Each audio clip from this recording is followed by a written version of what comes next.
Anne pleure, priant pour un enfant qu'elle n'a toujours pas.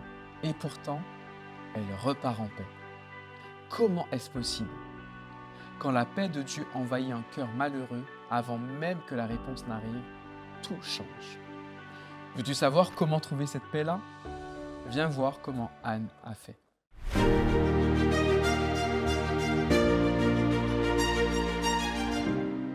La pensée du jour se trouve dans 1 Samuel 1, versets 17 et 18.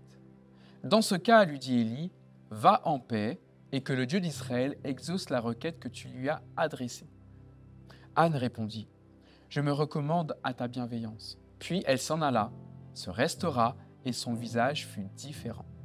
Salut, c'est Stéphane, et j'espère que tu vas bien grâce à Dieu.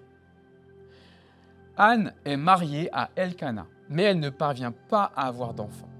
Sa rivale, Pénina, mère de plusieurs enfants déjà, la provoque constamment, l'humiliant dans son incapacité à enfanter. Chaque année, Anne monte au sanctuaire de Silo avec sa famille. Là, au lieu de se réjouir, elle pleure, refuse de manger et se lamente profondément. Son cœur est rempli d'amertume. Un jour, dans une douleur sincère, elle se lève et prie devant l'Éternel. Elle verse son âme avec intensité, implorant un fils. Le prêtre Élie, manquant de discernement, pense qu'elle est ivre, mais elle lui explique qu'elle prie dans l'angoisse et la tristesse. Élie lui répond « Va en paix et que le Dieu d'Israël exauce la prière que tu lui as adressée. » À ce moment précis, quelque chose change.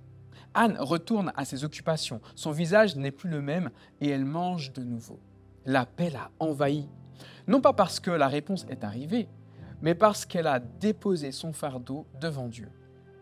La paix dont il est question ici n'est pas celle qui vient quand tout va bien. C'est une paix surnaturelle, née de la prière et de la confiance. Anne est encore stérile à ce moment-là. Rien n'a changé extérieurement. Mais son cœur, lui, a été transformé. Le fruit de l'esprit produit donc en nous cette paix profonde qui dépasse l'entendement humain. Elle ne nie pas les difficultés, mais elle affirme que Dieu est à l'œuvre, qu'il entend, qu'il voit et qu'il prend soin. Cette paix n'est pas passive, elle est une force tranquille qui nous garde, nous relève et nous redonne un visage paisible, même en pleine incertitude. Anne nous montre le chemin. La paix vient quand on verse son âme devant Dieu, qu'on lui confie nos peines les plus profondes et qu'on accepte de lui faire confiance, même sans garantie immédiate. Ta vie est peut-être souvent remplie de tensions, de frustrations et d'incompréhension.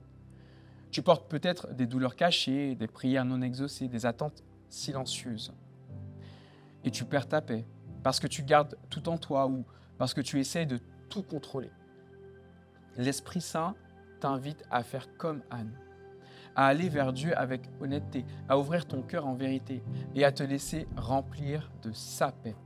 Cette paix n'est pas l'absence de combat, mais la certitude que Dieu est présent dans la tempête.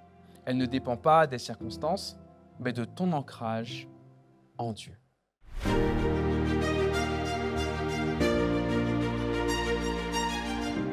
Aujourd'hui, prends un moment pour t'isoler avec Dieu et lui dire ce qui pèse vraiment sur ton cœur.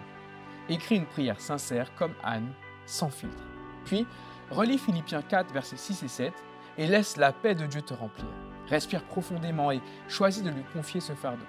Garde cette paix tout au long de la journée en te rappelant cette phrase « Dieu m'a entendu » et que Dieu te bénisse abondamment.